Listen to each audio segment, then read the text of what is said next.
to begin. Hello, everyone. Thank you for joining us. We're just waiting a couple more seconds as more attendees filter in here.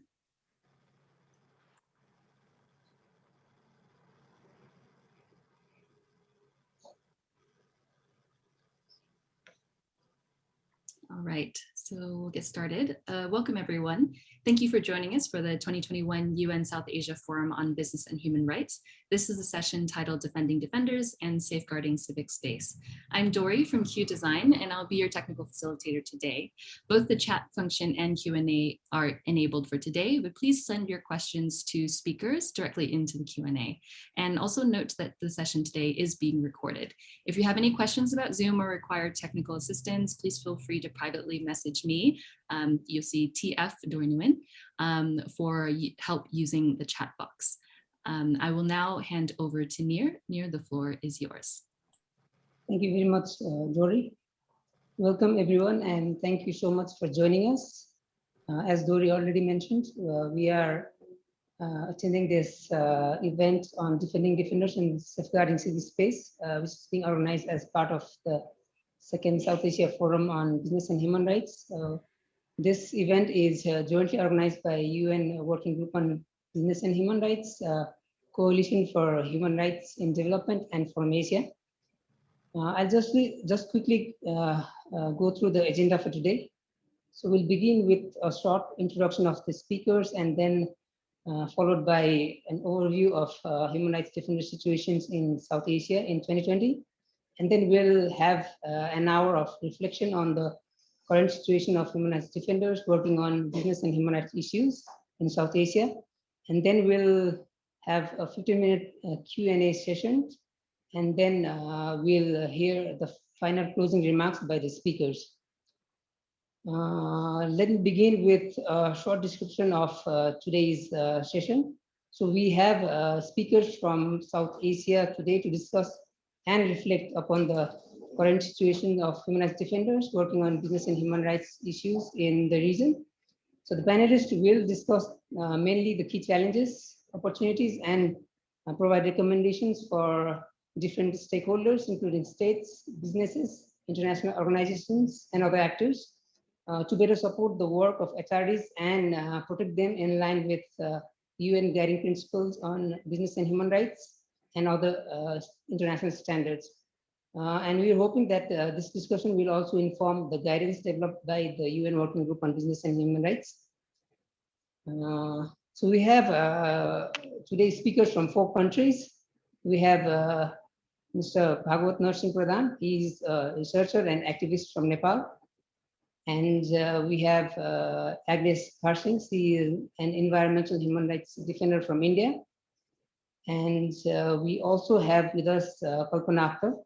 She's from Bangladesh Center for Worker Solidarity. She's here to present the situation from civil society's perspective. And also we have with us Mr. Sandun Thudugala. He is the head of programs at Law and Society Trust Sri Lanka. And without further ado, I would like to present the overview of human rights defender situations in South Asia in 2020. Can we have the slide, please? So Forum Asia has been documenting violations against human rights defenders since few years. And some few examples that we've seen, the protests, the activism of human rights defenders are in the farmers' protest in India, where farmers have been protesting against bills that they fear that exposes them to violations, exploitation by corporations. And other cases also reported by different media. So in 2020, we have documented 195 cases of harassment against human rights defenders. So let me clarify this, that these cases are only those that are reported by medias and civil society organizations. So there are many other cases as well which are not reported but taking place on ground. So among the 195 cases we have recorded, as you can see from the infograph, we've received cases from almost all across South Asian countries. Afghanistan, Bangladesh, India, Maldives, Nepal, Sri Lanka, and Pakistan. So out of these 195 cases, more than half of it are from India. And among the categories of human rights defenders, we have a total of 356 human rights defenders affected. And as you can see in the infographics, so the most targeted group of HRDs are media workers.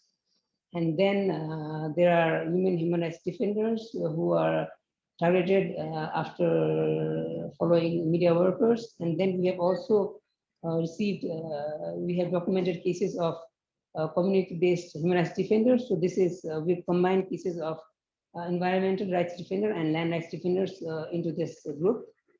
And then we also have documented cases of violations against minority rights defenders and students and youth. So these are only those with the most affected. We have also other categories of human rights defenders being affected as well. And in the next slide, you can see the rights and freedoms affected. We have documented 7 different types of violations. And if we look at the nature of abuses and violations, so the most common form of violations we've seen is judicial harassment. So out of these 195 cases, 84 of them were judicial harassment. So this tactic is mostly used by states to stop human rights defenders from doing their peaceful work. And then the other form of violations we have seen being used is intimidation and threats, followed by arbitrary arrest and detention. So arbitrary arrest and detention, this goes hand in hand with judicial harassment. So as we've seen in cases of peaceful protesters being arrested without warrants, and then charges are slapped against them.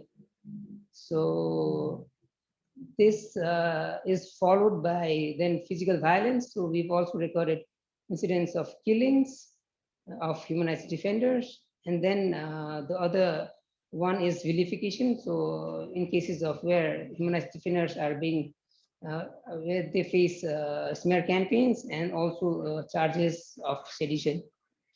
And in the next slide, you can see that we've seen 40 cases out of this 195 are COVID related. So this means that mostly the media workers who've reported on the government handling of COVID-19, they're being criminalized. So basically they're they're facing violations for reporting the truth, bringing out the truth to the public. And then 18 out of these 195 cases have resulted in killings. So mostly we've documented cases of killings in Afghanistan, and there are cases in Pakistan, India as well, and Nepal as well. And out of these cases, 75% are perpetrated by state actors. So these include governments at various levels, local levels, state level, federal level, and then also police and military. And then we have also seen violations by corporations as well.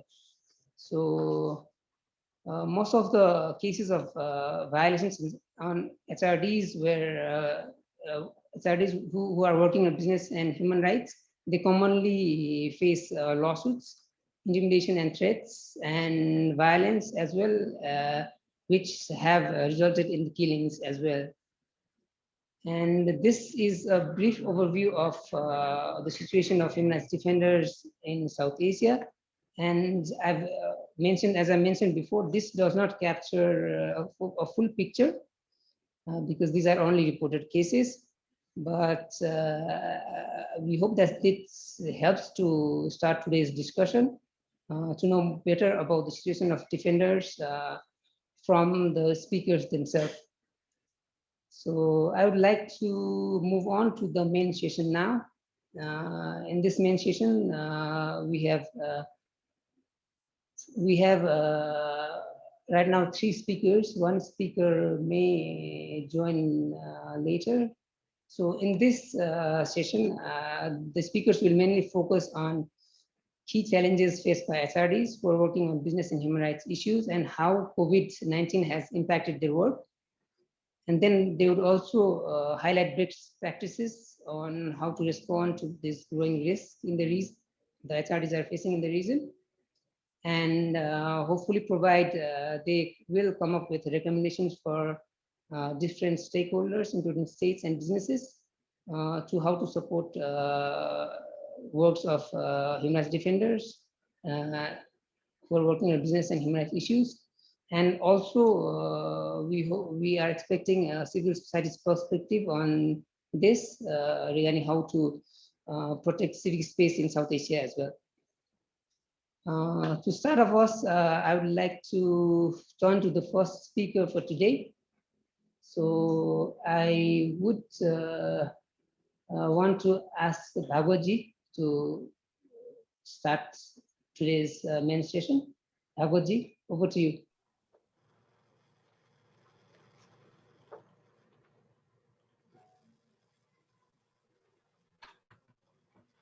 Thank you very much. Did you hear me? Good afternoon. Namaste and Jojalapa. I'm Bhagat Narsingh Pradhan. I'm from Indigenous neighbor community of Thamel, Kathmandu, Nepal. I'm a researcher and an heritage activist. We have been campaigning for almost 10 years against the Chaya Center, built by encroaching our traditional lotus pond of historical and religious importance of Thamel. Thamel is the touristic place of Kathmandu. The pond was associated with the culture and civilization of local indigenous Newar people of Thamel as well as Newar people of Kathmandu Valley. The means Tha means eldest and upper in the Newar local language. Bail means Bihar, a monastery.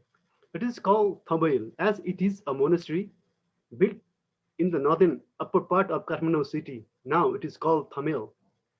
Thambail is also known as Bikramsil Mahabihara, Dharmadhatu Mahabihara and Rajbihara monastery. Along with the construction of the monastery, a lotus pond was constructed in the east of the monastery that has been encroached by the Chaya Devi Complex Private Limited, run by influential businessmen through a series of encroachment, abuse of authority of officials, and unlawful land transaction. The pond was about more than 1,000 years old. The pond was constructed to worship and other festival and rites of the Thamel monastery. It is believed that the pond was constructed with wells on the four side and corner and central part of the pond. A lotus flower was grown in the pond and used to worship the god of the monastery. The water of the pond was also used to bath the god of the monastery, and the leaves of the lotus flower were used for religious purpose. Local and monasteries pradhan also used to perform their ritual related to the death at the site of the pond. During the rule of Prime Minister Chandra Shamsher Rana, under the dictatorial Rana oligarchy, General Kesar Shamsher Rana, son of Prime Minister Chandra Shamsher Rana, forcefully annexed the pond in the compound of his palace. The palace was called Kesar Mall. While the local was given limited access to the pond, a small amount of money was paid to the monastery for the use of the pond and the land and its bank, which the Guti was forced to tolerate. Guti means trust of the monastery. The tradition of using water and lotus flower from the pond for daily worship at the monastery and other religious works were discontinued since then. After Kesar Shamsher, his son Kher Shamsher continued encroaching the lotus pond and its surrounding. He unlawfully got the pond and its bank under the tenancy worship through abuse of authority and power. As a result, the land dispute has been continued at court since 1970. In 1976, the Supreme Court reaches an agreement to register the pond and its surrounding as before. In 1987, the government registered a lotus pond, the plot number 167, an area under its name. 3 years later, Kher Shamsher's wife Ambika Rana and his brother registered the same plot in her name and her brother Shankar Prasad Saha's name through Guti Raitani. Guti Raitani means the Guti land converted into private ownership. Such registration of public pound in private ownership was cancelled by Guti Sasthan. Guti Sasthan means government body to manage trust of all over Nepal. Rana and Saha went to the district court against the decision of Guti Sasthan, but they lost. In 1996, the appeal court reopened the files and ruled in favor of Rana and Saha, member of Sri Singsarth Bahu Garud Bhagwan Guti. That means member of that Guti means monastery's trustee. Appealed to the district court to free the pound again and its surrounding. The trustees of the monastery who filed the case left the case under the influence of Rana and Sahas. In 2005, an unlawful agreement was done between Rana and member of monastery. This facilitated illegal transaction in the public pound and its surrounding. In 2007, it went in the name of Pratima Pandey, wife of chairman of Chhaya Devi Complex Private Limited, Prithvi Bahadur Pandey in private ownership. In 2008, it went in the name of Chhaya Devi Complex Private Limited. Then, to make Chhaya Center a commercial building, Chhaya Devi Complex Private Limited started destroying the Lotus Pound, which had historic, cultural, religious, and archaeological importance. This Lotus Pound and its bank were associated with the culture, civilization, and ritual of the local indigenous Newa people. To protect and restore our heritage, me and 5 others filed cases at the Kathmandu District Court in 2012. It was done before the Chhaya Devi Complex Private Limited started constructing the Chhaya Center. But the district court ruled against us, and then I went to appeal court. Again, court ruled against me. Then I appealed against the court's verdict in the Supreme Court. Local and Lahore NIP also filed public interest litigation in the Supreme Court against the Chhaya Center in 2013. The Supreme Court, however, did not issue an interim order to stop the construction of the complex, as requested in the petition that claimed violation of the right to religious and cultural right, as well as other constitutional right of the local people, along with the infringement of different national laws due to the construction. In 2017, the Supreme Court ruled that the decision of the District Court and the Court of Appeal was erroneous. The Supreme Court said that the transfer of Guti Pound and its surrounding to private ownership was against the provision of the Guti Corporation Act 1976, which could be annulled at any time as per the Land Revenue Act 1978, and thus Supreme Court decided to re-examine the case. However, when the court asked the Land Revenue Office for all the original papers related to the pound, the Land Revenue Office sent the reply stating that the papers could not be found even after intense searches. It is suspected that the document had been deliberately missed, as they would have exposed illegal activities beyond the privatization of the pound of its surrounding. On the other hand, while the case has been sub judice at the Supreme Court, the construction of the complex has been rushed and eventually completed, and it was officially opened in 2018, despite the favorable court ruling in 2017. The court process has been slow, with hearing postponed repeatedly. Recently, in February 2019, the Chhaya Devi Complex officials in a press conference have made false claim that the land where the complex stands was never a historical or traditional pound on it and used by monastery, but a recreational pound established by Rana. They also said that the land of the pound and its banks were transferred to the private ownership after obtaining tenancy right. There is no legal provision in Nepal for tenancy right in the pound of its bank. Local and right activists have been organizing various gatherings, protests, and demonstrations against the illegal encroachment of Guti land of Lotus Pound and its bank. Before the Chhaya Center was constructed, We have been waiting the Supreme Court verdict for almost to revive the historical pound and its surrounding areas, replaced by Chaya Center. We have been also informed about the issues of the country office of UNESCO, ILO, and the UN in Nepal, as well as a special procedure in Geneva, including the working group on business and human rights. However, there has not been taken concrete steps from the UN mechanism. So I hereby would also request the working group to consider our information and carry out necessary steps, including communication to the government about the case. The government of Nepal has failed to safeguard the right of the indigenous Newa community of Thambahil, guaranteed under the ILO Convention 169 in the context of the construction of running of the Chaya Center in the land of Lotus Pond and surrounding areas that held social, culture, and religious values for the community, but was illegally encroached and grabbed over more than a century. We have been facing many problems in the campaign to protect heritages.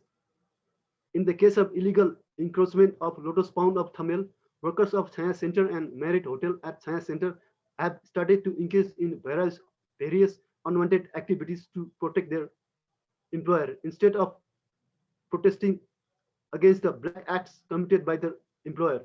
Recently, a few months back, a leader of workers working at the Chaya Center and the Merit Hotels at Chaya Center threatened me and my whole family coming to my house.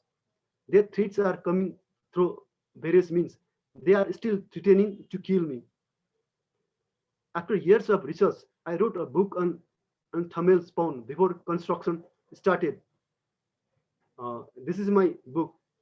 This book covers the history of the pond, its religious and cultural significance, cultural importance, its encroachment, and other facts.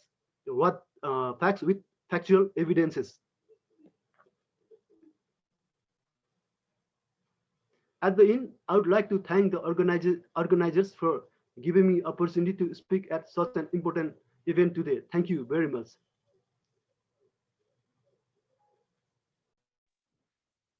Thank you very much, Bhagwatji. Indeed, this is just a representative case. There are other cases being challenged by indigenous rights activists against the development projects that are being taken place around Kathmandu Valley as well.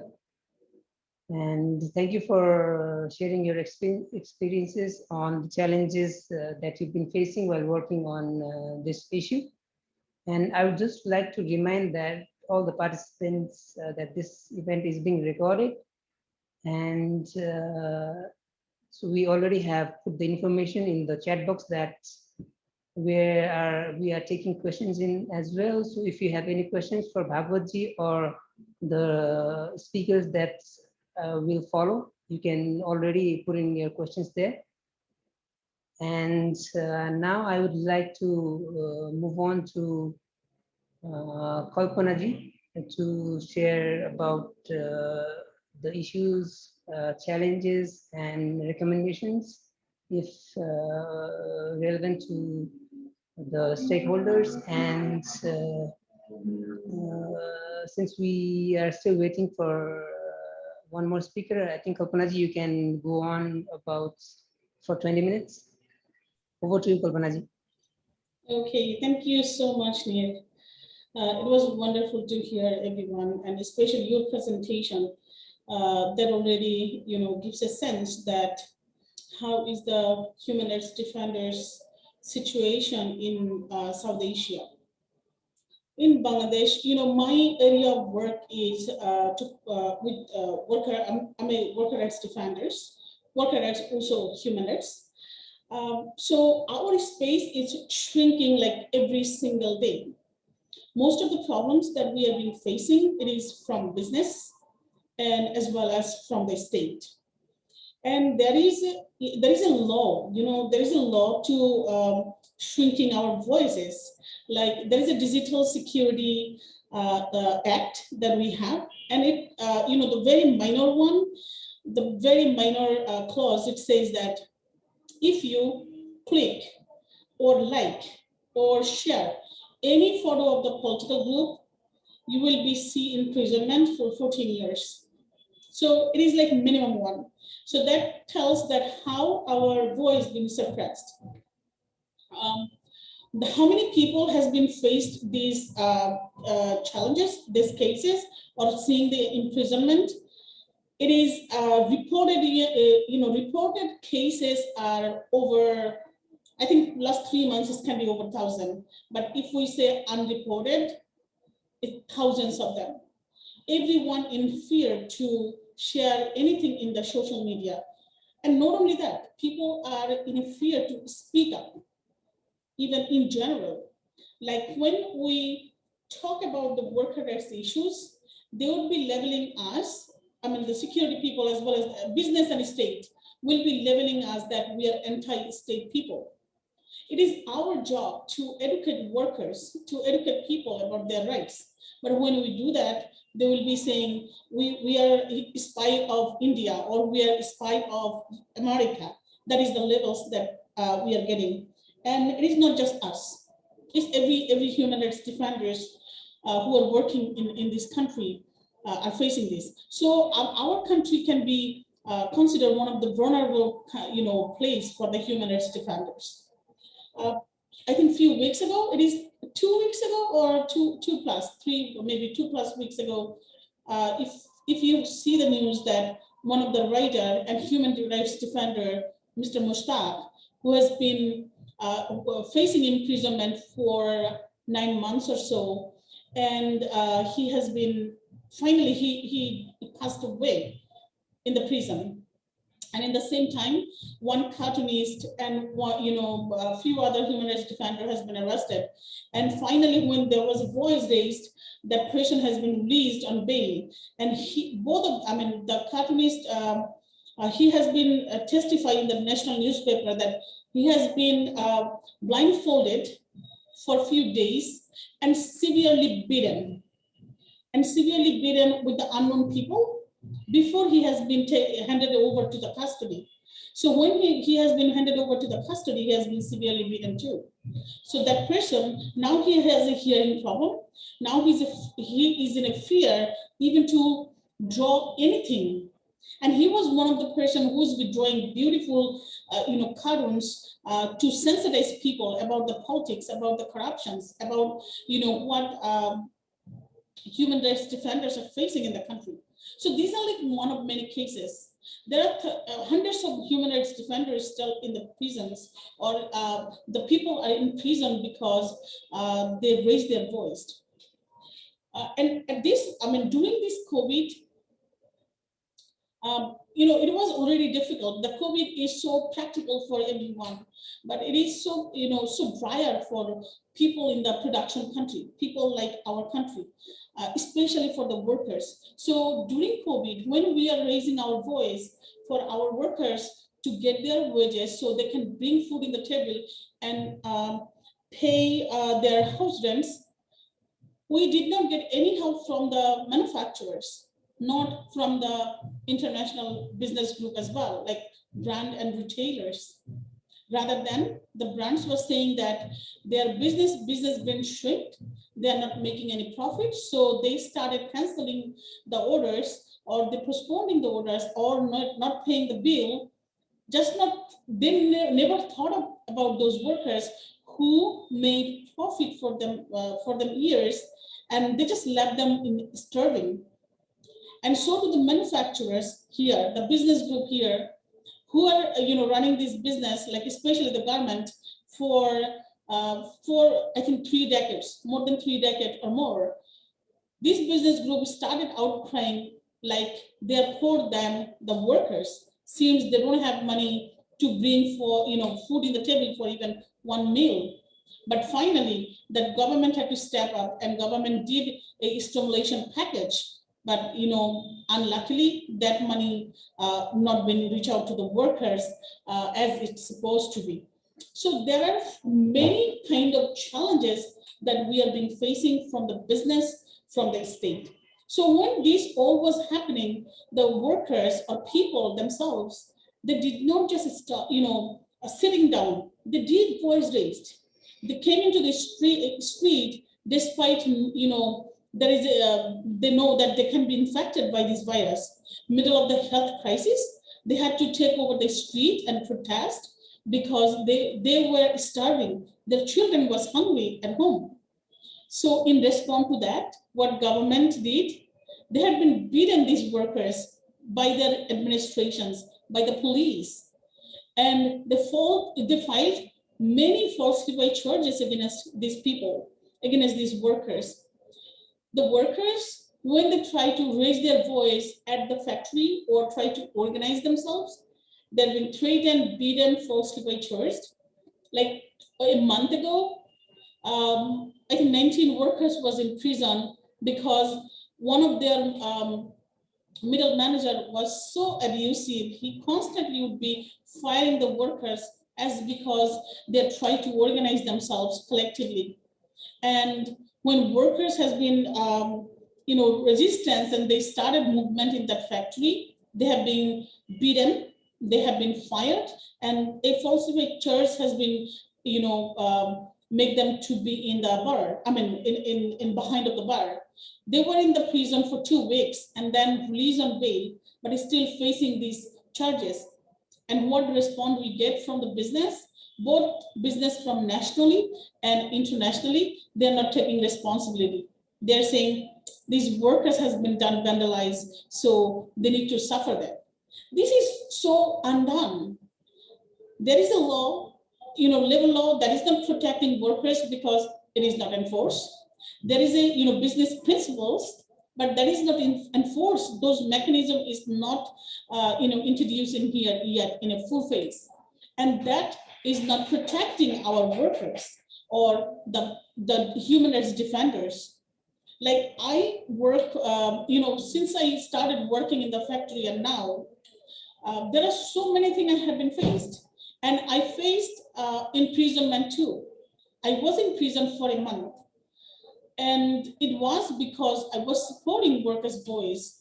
I was supporting them when they have been asked to increase their minimum wage, a $23 to a $38 a month. And in response to that, over 2,000 has, criminal charges has been brought, and I was facing 14 of them, and they put me in prison with my co-workers. And I was one of the lucky one who was able to, get bail and out of prison within 30 days, but has been faced all those charges for 4 years. This is the situation of human rights defenders. And not only that, one of my co-worker who brutally tortured and he beaten to death. And justice not brought for his case. We are still waiting. And who did that?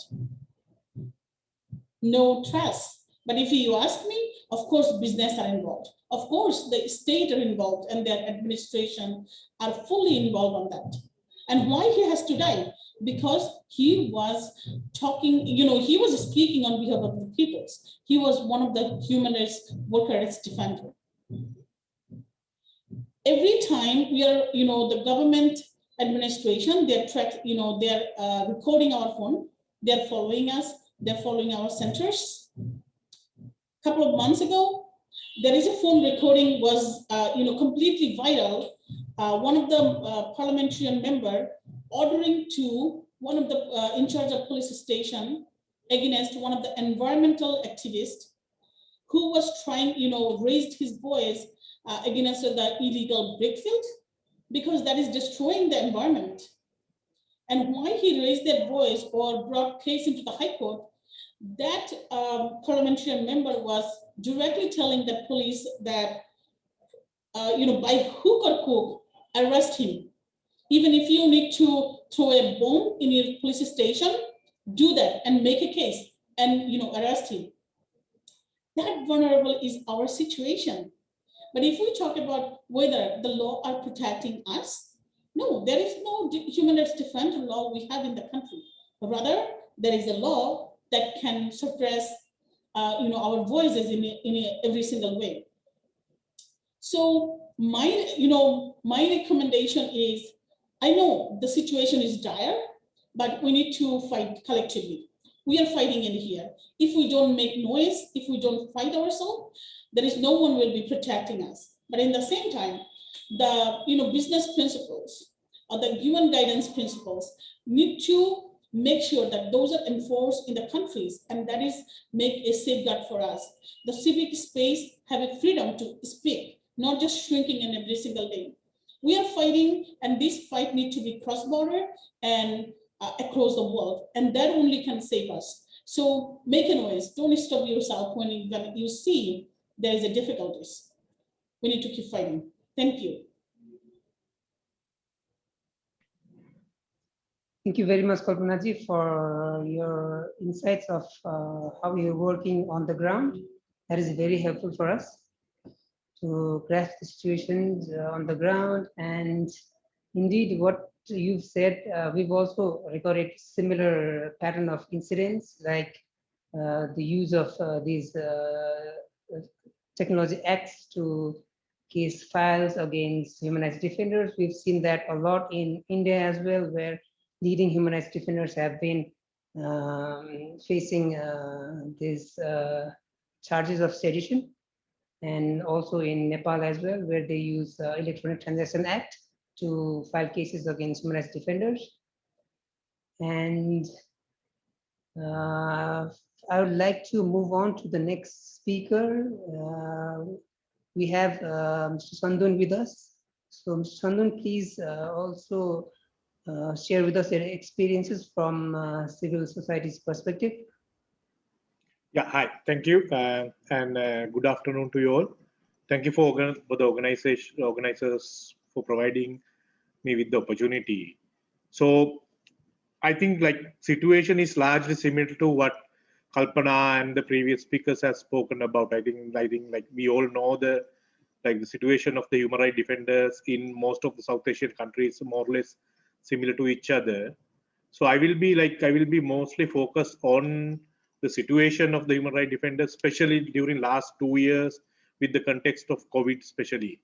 So when we talk about COVID, I will focus two main areas, like what Kalpana has already spoken about the issue of workers' rights, especially in the garment industry, in the free trade zones, and then the issues of environment and land right activists in Sri Lanka.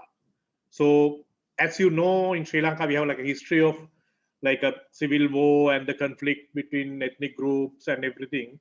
So traditionally, the society itself is largely militarized, and we have a government which came into power last year, which kind of openly spoke about increasing militarization and increased national security, and which in a way used the narrative of undermining human rights in an open kind of open forum itself.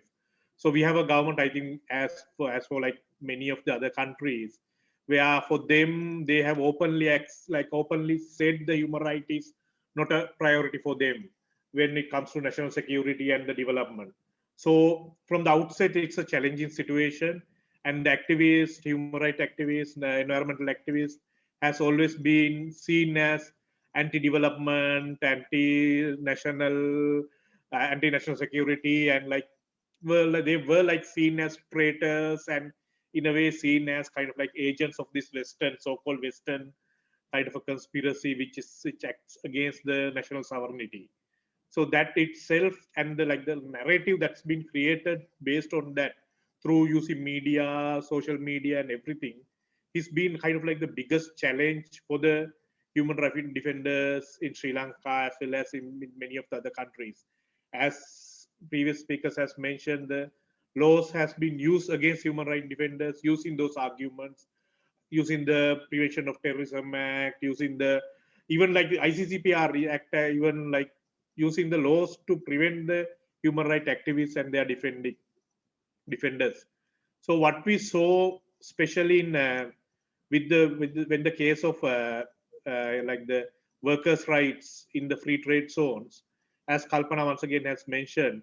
So this entire situation of the big brands saying that their orders getting cancelled, the demand for the export products are diminishing, and the employers in the country were trying to use that situation to kind of deregulate the workers protection laws, saying we can't continue like this, we need flexible labor laws where we can be we can hire and fire workers as we want, and work take employ workers for longer hours, and especially use women workers for cheaper prices. So that kind of that was kind of the argument from the workers side, which has kind of highly supported by the government itself, and the kind of as also the international financial institutes itself. So the workers fight against that. And also, as you know, the free trade zones in Sri Lanka has been one of the hotspots of COVID spread. This, especially so-called second wave of COVID has started in garment factories, where it started spread rapidly within the free trade zone, where the situation is also always quite abysmal, where workers were forced to live in closed spaces, and then work in without any social distancing, without basic health facilities, everything. So they were really vulnerable for the COVID spread.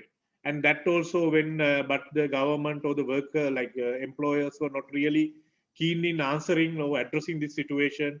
So that has become a real issue in this country.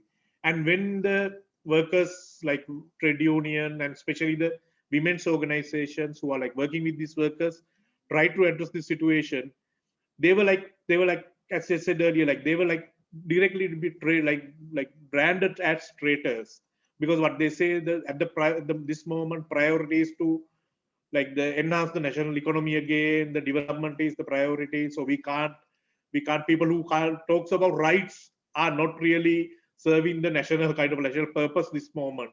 And that there's huge kind of attacks from through the media, from the other actors, and military coming into their places, central investigation departments coming and harassing these people and try to silence their voice. It's been a real common kind of incident over the last 2 years, especially the situation with the COVID, where in Sri Lanka, for example, the entire COVID response was highly militarized. So military was engaged in contact tracing, running quarantine centers, like they were heading the national task force, which control the COVID response. So entire kind of process has been militarized. So that has kind of in a way has kind of enabled the military to take control of the entire kind of civilian spaces more and more. So now with the business, and when you talk about business and human rights, this connection between the business, military, and the government is so kind of strong. So it's maybe not the business who are directly engaging violating the human rights, but military or the police will be used on behalf of businesses to engage in violating the people's rights. So that's been the real issue of where military is directly engaging in this. So moving beyond the workers' rights, now we have military running tourism businesses, military acquiring occupying the civilian land and running agriculture farms and everything. So military itself is becoming a business entity, and so that has been a kind of a recent trend which we see. And when military is acting as a business entity, so they are kind of they don't play in the same space where the other businesses play. They kind of place themselves higher to them. So some of the laws which are there to control the local business are not relevant for the military. So the human rights violation has been it's extremely difficult to address some of these human rights violations when it comes to military directly, especially when it comes to the ethnic minorities, women, and isolated communities. They are so vulnerable and powerless when it comes to the military engagement in businesses. And also what we see, the other kind of a trend in the last 2 years, once again with the COVID situation, where the food imports has been highly restricted, and there are ideas of especially the export oriented kind of a economic system which has been promoted and supported by the institutions such as World Bank, IMF, and everyone else, has been faced a crisis. No, like in Sri Lanka, the economy was mainly based on tourism, apparel industry, and the foreign remittances. All these three areas of economy has faced severe challenges with the COVID. So the kind of like alternative and like this, the businesses has seen like a new opportunity in agriculture, especially food production and everything else. And what we see a kind of like large kind of a like a trend of big businesses, military, and others are going and acquiring land for agriculture, big agriculture farms, agriculture projects, where the like a sensitive environmental system has been like destroyed. Now we have like serious issues of forest, like destruction of forest and other environmental systems, and then occupying the land of the local communities, land acquiring, land grabbing has been really been increased. So that the local communities who especially like try to prevent or try to oppose these issues has been faced with like severe attacks from the local agents of these businesses. So that's the issue. Like, so we can see there are big businesses like Dole or anyone who's engaged, but who's engaged at the ground level are not those big businesses, but they are like local agents. So like attacks are coming from their local agents, local politicians. They attack the environmental activists, environmental human rights defenders. But when it comes to see who's accountable, always these big companies kind of like wash their hands, say, so we are not engaged, it's someone else, because that kind of like link from the big businesses to the local actors is not really like clear. So that's been like a real serious issue at the moment. So, and then like as you said earlier also, like the environmental right defenders being the biggest kind of a target and the most vulnerable at the moment. So three main things what we see in the COVID situation: increased militarization, and then the kind of like a new trend of like deregulating environmental laws, labor laws. So it's been there, but it's been kind of like expedited. And then the like the threat for the human rights defenders who are like acting on the workers' rights and human rights issues from the military itself, from the government, state actors itself, and also like the more for like what you call the like the thugs and the goons who are like who been like directly controlled by these companies but not really linked to the company. So you can't really hold anyone accountable. So that's been there. And as Kalpana has mentioned, the using the legal kind of avenues against human rights defenders is quite like visible. So that is the situation. And I think in the way forward, once again, as Kalpana said, I think linkages, building solidarity is the like the main opportunity. Like how you kind of like build this like cross border, cross solidarity kind of a linkages. So it shouldn't be like struggles of environmental right defenders anymore. It has to be like a bigger human right defenders case. So it has to be like how we create alliances across border with the human rights activists, with the workers' right activists, trade unions, political groups. How we see this, how we create this kind of like cross-section borders and building bigger alliances. Because isolated struggles will not be able to protect these activists anymore. And also how we kind of like create like this kind of like vertical linkages, like international networks, like linking with the international networks like Forum Asia, and also how we kind of raise these issues at a like higher level. So most of our work with the workers' rights, at least some of the like positive impact we raise, like when we were able to raise these issues in the with the international audiences, when that's when the brands gets kind of like worried about it, then they are like start responding. So how we hold the big brands accountable to the human rights violations done by their kind of counterparts in the country. So we always try to kind of hold the local employers accountable, but we should also hold the big brands accountable also. There's a responsibility for them. They can't just wash their hand and say, okay, business is not good these days, so we are going to cut the orders. These guys been like earning profits for years, like exploiting these workers. So they should be able to protect these workers when the things are difficult. So they shouldn't be like just running away. So we should, as international networks, we should be hold like all these brands accountable. So that's in a way to mention them that there's a kind of a responsibility for them in ensuring the protection of these workers. And I think finally, especially in Sri Lanka as well as I think in most of the other countries, how we kind of like broaden this framework of human rights. For example, in Sri Lanka, in the constitution itself, economic, social, cultural rights has not been identified as a human right, like a fundamental right of people. So only civil and political rights being identified as fundamental rights of people. So environmental right activists, workers' right activists are not being seen as human right defenders still. So most of the human right, like even CSOs who are working on human rights defenders, like big human rights organizations, don't consider these people as human rights defenders yet. So especially like workers' right actors and everything. So there's less protection from the civil society side, less support from the civil society side also for these actors. So I think we should broaden our understanding about human rights and how we kind of like push for like a more of like a holistic recognition of like all human rights are human rights and fundamental rights through the constitutional means, through the international charters and everything else. So we should keep pushing for that. Yeah. So I will end from here there at the moment and can kind of like input during the discussion also. Thank you very much.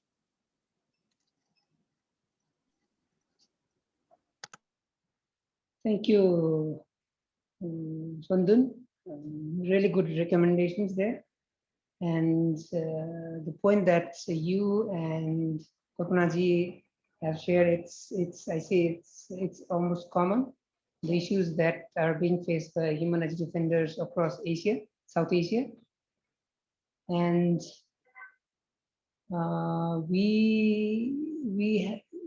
one of the speakers, we had her before the event, but she had to leave because she has to attend a case in Meghalaya in India. So she will not be able to share her views in today's session, where it's unfortunate. But then if you have questions for her, we will relay that to her. And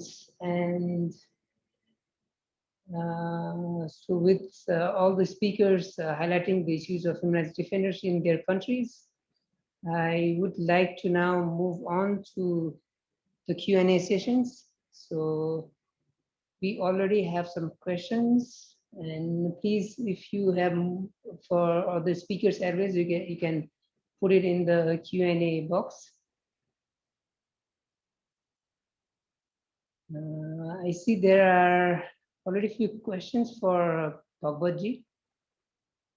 So maybe I'll begin with Bhagwatji. So two questions I think are addressed to you in almost same, like there are many indigenous institutions in Nepal, and we have a question from anonymous attendee. So they want to know how are their roles? How are they looking at the case that you have been following? And then a question from Ram Chitrasa. So he's asking your experience of how the government response has been in your case. Bhagwatji, you want to respond to these two questions first? Yes, I'm trying to give answers.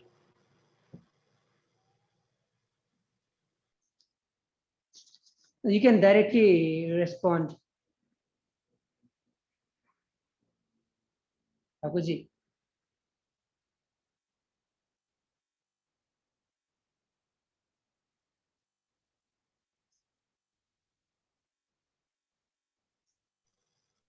I couldn't. Bhagwatji, I would repeat that. Huh? So two questions are on the role of indigenous institutions in your case. What have been they doing? And the other one is how the government response has been, in particular, the role of the Kathmandu metropolitan city.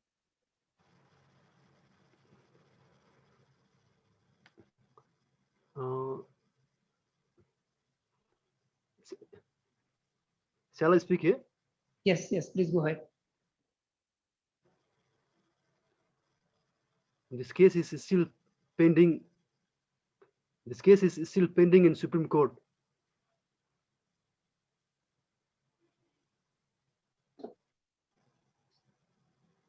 Okay. And then Bhagwatji, so how has the response been from indigenous groups? Like we have Nefin there, Good response is coming. and you Good mentioned response is coming from Lahore. indigenous group of.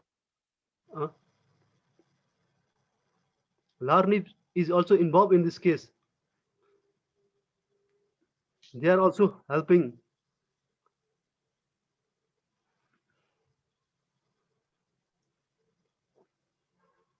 Okay, and then Ram. Different community and the people from different community, they are also helping in this case.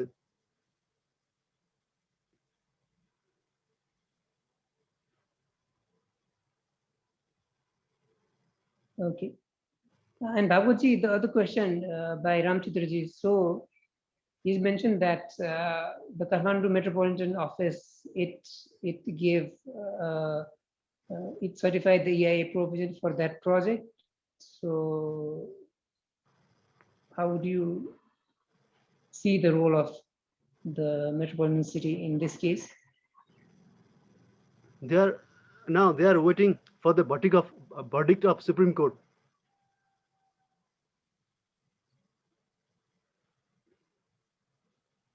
Okay, and there's one more question for you from Prabindra Shakya. So it's more directed towards the response from he's saying it's working groups needs working groups consideration on your case. So I'll leave it to that, and then we have another question. Maybe the other two speakers can respond to this. So there's a question requesting, like, if you can share a good example where business enterprises have been supporting the work of HRDs. Kalpanaji or Shandun, maybe? Sorry, I didn't get it. Yeah, hi. I'm not sure whether Kalpana has anything to add to this, but to be honest, like I know it's sad to say this, but I can't really think of like any kind of like a positive, any like real like significant positive impacts per se. But yeah, there are few actually. So what I can say, like after, especially with the garment workers situation after COVID. So we were able to raise the issue locally and internationally, the situation of women workers who got affected by COVID and how they were like treated badly and everything. But after after the cases has gone to the international audiences, as I said earlier, when brands started to worry, so the Employers Federation in Sri Lanka has convened a meeting with all the trade unions and workers' rights organizations to discuss about the situation. So that in a way is a positive step from their side. And then they have agreed to address some of the most kind of like serious concerns the workers were facing. So in a way, I think that's a positive, like we should acknowledge at least they were like kind of responsive in that stage. So they were willing to listen to the workers' issues and their organizations. And I know in some places, especially in some quarantine centers, companies has kind of proactively engaged in providing better facilities. So because what workers was like complaining, most of the quarantine centers where these COVID impacted workers were retained, there were very less facilities. But then the factories and the employers in certain areas has like directly intervened to provide better facilities for these workers. So that's been a positive story. And also from the government side, like government has appointed this ministerial task force, which is like a tripartite the ministerial task force, which has government as well as employers and the workers representatives. So in that task force, they were like agreed against the most of kind of like the deregulation of some of the workers, like labor rights as requested by the employers earlier, like especially like, so they have asked like to fire, like kind of remove at least like 40% of the workforce from the factories. But in the ministerial task force, they agreed that so they won't do that. So they will not be allowed to fire any of the workers. But if they don't have work, at least they should be paid half a month's salary for the people who don't have work. So there were some kind of like agreements to at least to protect the rights of workers for their work, like right to work. So that's, those are the, like, I think the more like positive sides of the story. Yeah. Thank you, Sandun. Kalpanaji, you want to add anything? Yeah, I wanted to do. So one is like during COVID, only positive approach was like collective approach. That we all do it together, like workers and us, defenders within the country and defenders in an international level. When we came together with our collective approach, when we named the, shame and name the brands, that only make a, space for to discuss with them, to tell them that what the situation in here, and make them, understand that it is your responsibility to take care of these workers who make profit for you years. So that gives us a clear sign that cross-border solidarity can make difference. So it is bottom-up approach and top-down approach too. But in the same time, it tells that when you don't have any kind of binding agreement, or when business agreements are so, so lame, that doesn't protect people. So there should be a due diligence law in the sourcing country, so that protect workers in throughout the supply chain. So this is one. And then one other, good story or good practice that I can share, that is before COVID, of course. Many of you know that Rana Plaza disaster, a man-made disaster has happened in here, which was completely preventable, but not prevented. So after the Rana Plaza, before that, we definitely faced series of accidents, and over 100 workers would be dying in a factory fire or collapses in every year in here in Bangladesh. So we raised voice in the country for decades. No one heard us. The government never changed the law to protect workers. But when Rana Plaza happened, it made a global outcry. And that outcry made the consumers really angry. And they have put in pressure onto the brands. They campaigned along with us that the brands, the business need to take responsibilities. So there is a binding agreement we have been asking brands to sign, the business to sign on for years. They did not until the Rana Plaza happened. So finally, that agreement has been signed by 200 retailers, most of them from Europe and then North American too. So it's a global accord has been signed by the brand and with the union, global and local unions. And civil society has a space on that as well. And it was to have a safe workplace for Bangladeshi government workers. It calls a code on Bangladesh fire and building safety. And what is the great thing of it? It's a binding agreement. So the business who do not abide by the clauses of the code, they can be taken in the court in their native country, which is huge. And we did taken 2 of the brand for that. So last 7 years, the accord was working here in Bangladesh independently and making our factories safer.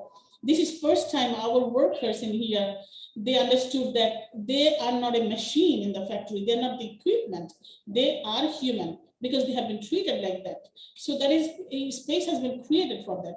So 7 years in constant accord has worked. It has saved 2.2 million workers' lives in 1,600 factories. But now it's a transition, and the power goes to the brands and manufacturers' hand once again. So they have transited the accord. Literally, they forced a code to leave the country. When I said they, it is manufacturers and government. So now it is called RSC, RMG Sustainable Council, where the workers and union voice are being shrinked. And there is a power imbalance because there is an 18 seat, which is 12 of them are taken by business from national and global. So at international level, there should be another, there's supposed to be another binding agreement signed by them by now, but the business in the international level are denying to do that. If they deny that, then we'll be taking, out our representation from these RSC. So Accord is a very, very good example, and we really wanted to take these to other production countries, especially garment manufacturing country like Sri Lanka, like in Pakistan, because Pakistan has been faced so many factory disasters too. But we are still working on it. It's a good story, good, one of the great binding agreements. It was a phenomenal, but sustainability is a big issue. So if we can't get the international binding agreement again, then we really don't know that this sustainability will, exist or not. Thanks. Thank you, Kalpana-ji, and also to Sandun for sharing some of the best practices. We've seen some positive steps, but definitely they are not enough. Since we have some more time, we can take more questions, but I see Professor Surya has raised his hands. Professor Surya, you want to speak, and then we can continue with some more questions.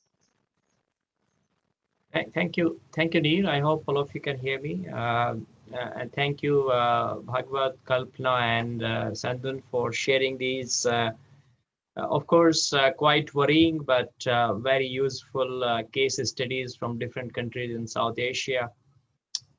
I just wanted to make 2 points. One is the issue that was raised by Bhagwat about the complaint made to the working groups. I want to respond to that question or comment. I think someone also put that in the comment.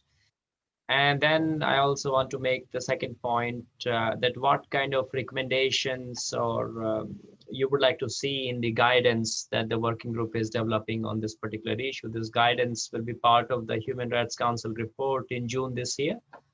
So it is in the final stages. So it will be good to hear that. I'm also already getting some ideas from what you have shared. But in addition, if you have any specific suggestions on that, that will be useful. Now, in terms of the complaint to the working group, I think I would like to clarify certain issues. First of all, complaint to the working group is not a means to achieve access to remedy. So I think complaints to the UN groups or other special rapporteur, they should not be seen as providing remedy. Because some people think that if you make a complaint to us, we can provide remedies, because we don't have that power, we don't have that mandate, we don't have the power to investigate, we don't have the power to enforce anything, right? What we can do is, in some cases, if we have the capacity, we write to governments, relevant governments and companies, and encourage them to follow the UN guiding principles. So what we have is only the power of persuasion. That works in sometimes, but that may not work in other cases, right? So I think managing expectations and knowing what is possible and what is not possible is also important, right? So I wanted to mention that. Now, this particular case involving Marriott Hotel in Kathmandu, I think Chaya Complex, right? So we are aware of that complaint. Because of the confidential nature of the process, I cannot comment at what stage this complaint is, but I can assure you that we are doing something about it. You may know that there was another complaint that we received recently about Bangladesh, same Marriott company involving indigenous people, and working group did intervene in that case. We also issued a public media report And in fact, I had a meeting with Marriott representatives as well. So we do our best, whatever we can, based on the given circumstances and all the limitations that we have. But I think it will be crucial for the defenders to know what are the other options. So I call it pressure points. So the pressure points in each case are different. And I think that is where the cross-border networking or solidarity is going to become quite relevant. And I think people may have a different view, but one thing that's Sandun highlighted is that we should not divide defenders in different compartments. Labor rights defenders, environmental defenders, human rights defenders, so on and so forth. I mean, it has an advantage sometimes. But you should also see all of you as one and help each other. And I think that is where the networking and sharing the experiences and supporting each other and exploring those pressure points might be quite relevant. And if you have any recommendations for the working group's guidance on human rights defenders, please either send us an email or you can share it here. I can make notes. Thank you very much once again, Sneer. Thank you. I give it back to you. Bye. Thank you, Professor Surya, for explaining the work of working group and also responding to questions directed towards you. And I see we have some 15 minutes. So maybe 5 minutes we can take some questions and then we'll move on to our last session. So we have a question here. Maybe Sandun or any of the speakers could take it. Like a lot of businesses get funding from big development financial institutions. Have any of you used accountability mechanisms where GFIs demand those who are getting financing from them to be bound by safeguards and different environmental and social standards?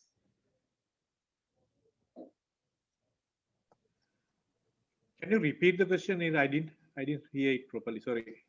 So the question is, a lot of these businesses are getting funds from big development financial institutions, mostly the banks, ADB, and so the question is, have you used any accountability mechanisms where these development institutions demand from those who they are financing? Yeah, definitely. I think, for example, in our case, we have we had at least one case where especially in the infrastructure development projects, where one of the major highways in Sri Lanka, where ADB was the main donor, where most of the so we were also engaged, but lots of other civil society organizations has directly engaged with ADB. So especially to get the compensation for the people who are getting displaced and to address the environmental concerns and all those things. So it's been a quite positive story where as a result of that, ADB has kind of actively pushed for the national involuntary resettlement policy in Sri Lanka. So that's been put into practice in the construction of the highway, and also with the World Bank, especially with the Colombo Urban Development Project, where World Bank is directly funding. So there are a lot of efforts being made to engage with the World Bank, use the accountability measures, and there were certain successes and there are certain challenges also. But I think the situation of the urban development process has gradually improved a bit because of the, in a way how this financial institutes has been pushing it for a minute. I think the challenge now is more of especially in Sri Lankan case, I think now the more and more the development projects are being done through Chinese funding and to the Chinese investors, especially with the AIIB and the other Chinese banks, where at least as far as we know, there's very little space to engage on the accountability mechanisms. There are accountability mechanisms, but it's not really been followed. So that's been a challenge at the moment. but still, yes, definitely accountability mechanism is a way to get engaged. But I think we have to look into like more broadly into that now, see how we can like include more of the like upcoming new investors, new international banks into this entire process. Just to add to that, I think yes, while we talk about this accountability measures and safeguards, I think what we have to also question is the like kind of the entire development model that's been pushed by the World Bank and IMF and everything, which kind of like creating most of these issues. Like for example, as Kalpana has also raised, like this whole idea of creating cheap and free labor, so the countries can attract foreign direct investments and investors, is idea that's been pushed through by the World Bank and IMF, and then have open up the land markets and natural resource market, privatization of natural resources.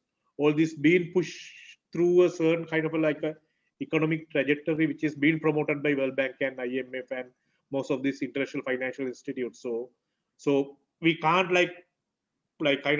preach something and then also try to so that if we push this model, definitely there will be human rights violations. And so I think just the safeguard mechanisms will not be only enough to address some of these issues. So we have to in a way start questioning the entire development model itself if you want really serious about addressing some of these human rights violations. Thank you. Thank you, Sandun. And maybe last question. So there's a question on what are some strategies that businesses can follow to address business and human rights issues. And with this question, I'd also like to add what Professor Surya mentioned, if we can connect this to the recommendations to UN bodies or international organizations and businesses as well, if you have any specific recommendations. Any speaker can respond to this.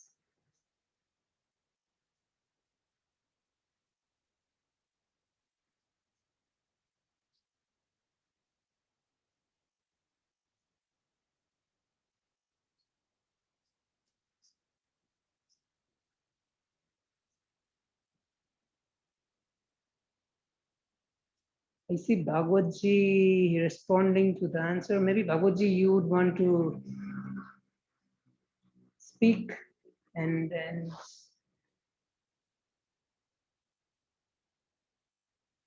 if you have any specific recommendations.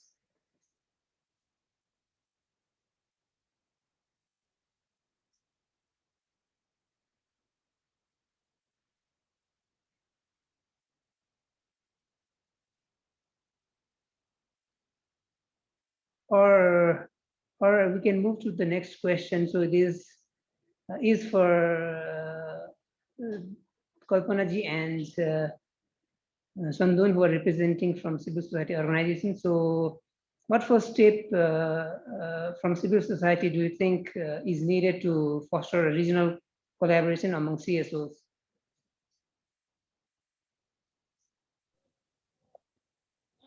The first step that I will consider that, to sharing the information, I think the region doesn't have that, like worker rights group working together, maybe environmental rights group working together. But what we need to, complement each other's struggles and sharing the informations when we are in the problem, but in the same time, when we have achievement. So first step can be sharing the information and asking help whenever we need it. So that's the first step that I will consider. And I also see there is another question about, how did we overcome the challenges into the negotiation of the accord? So if we talk about the previous one, the accord already been signed and worked 7 years, we really had to go through an aggressive campaign globally, to make responsible the brands. We had to done a lot of speakers tour across all Western countries with the brands in their shareholders meeting, with the universities, with consumers, with global union, with the unions, local union, with local communities to make them understand why it is important. And then a collective voice has been, a pressure group has created, and that group has been pressured to the brands. And more important, we really had to reach out to the investors. So those invest to the business, we reach out to their association, and that investors association has been put enough pressure, or tremendous pressure, I should say, ask the brands to sign on this legally binding agreement. Many of these brands was agreed to sign the agreement, but only problem they had, they don't want it to sign the legally binding one. They always go for the voluntary one, because in the voluntary piece, you don't have a lot of responsibilities. You can produce a glossy report and fool the world, okay? But in the binding one, that is different. So that really, this is how we overcome the challenges. We had to bring the workers from Rana Plaza or Tajreen or Ali Enterprise to the Western countries to speak to the consumers directly. So this how did. And for the future one, our global unions already has been sent a letter to the brands that the way you are acting, you don't want it to sign the legally binding agreement for next level. That is not done. If you don't do that, then we'll be do another global campaign along with the workers. I mean, throughout whole supply chain, it will be bottom up as well as it will be a top down approach. Thank you, Kalpanaji, for sharing that. And we are almost reaching the end of today's discussion. So I will now give each speaker 1 minute to say their final remarks or any recommendations, as I said before. Babuji, we will start with you. I have nothing to say. Okay, thank you, Babuji. Then we can move on to Sandun. Yes, I think two things. I think one is, like as Kalpana has addressed the previous question about the collaboration between the CSOs. I think it's really important that we create these linkages within the country and like in the regional.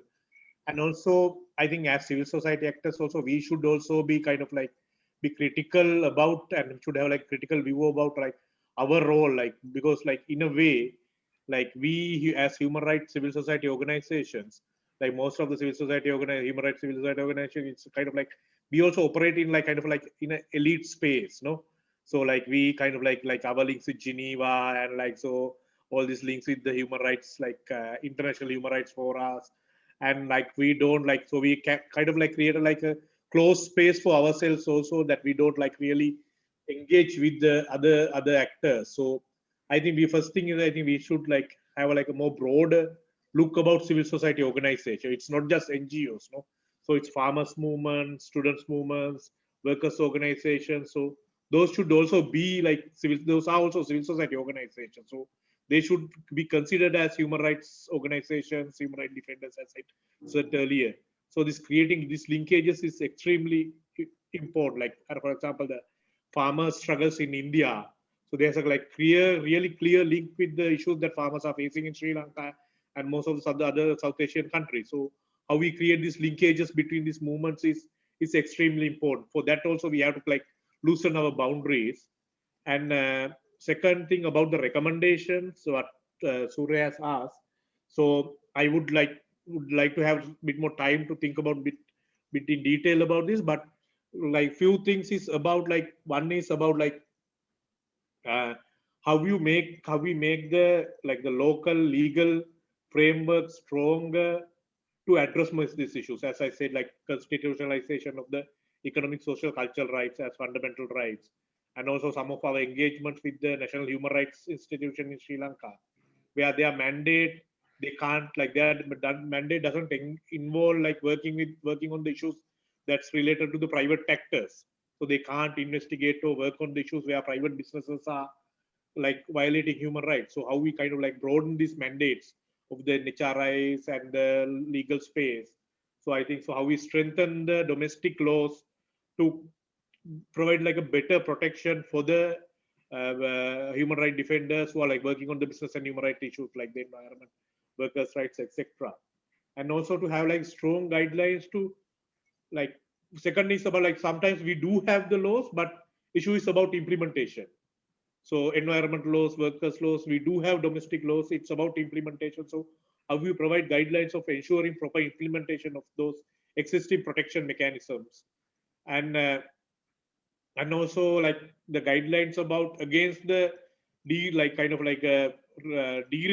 of the existing protection mechanisms like the environmental laws, labor laws. Once again, there's a kind of strong lobby from outside for the sake of making a business friendly environment to deregulate these protection laws. So how we kind of like provide guidelines against this deregulation of laws, and those three. And then I think definitely something about like how we invest on like kind of like the capacity building of the community level human rights defenders.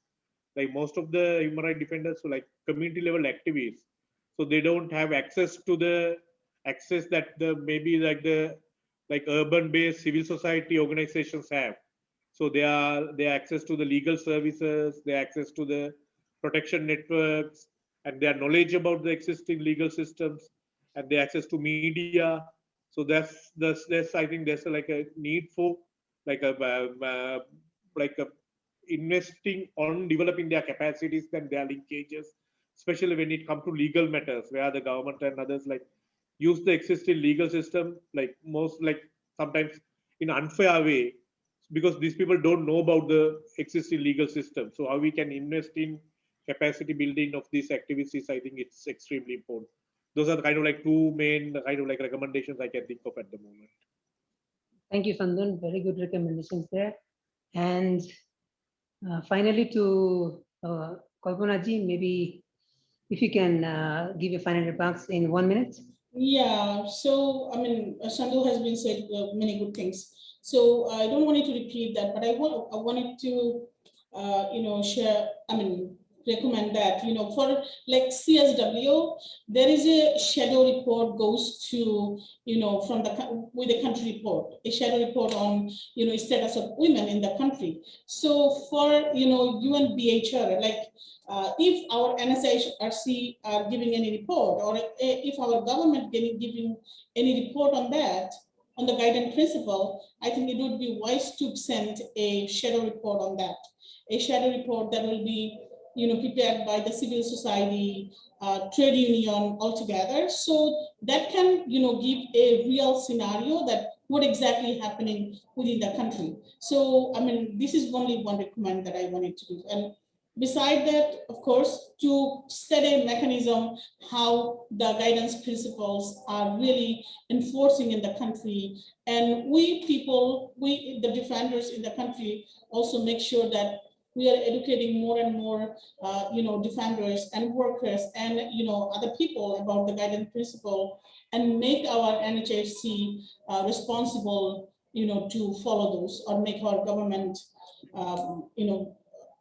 enforce those in the country. Thank you, Kalpanaji, and all the speakers for your closing remarks. So after that, we've come to the end of today's session. On behalf of the organizers, I would like to thank all the speakers and the participants. And for those who are interested in the statistics that we've shown, you can find them at HRDs.forumasia.org.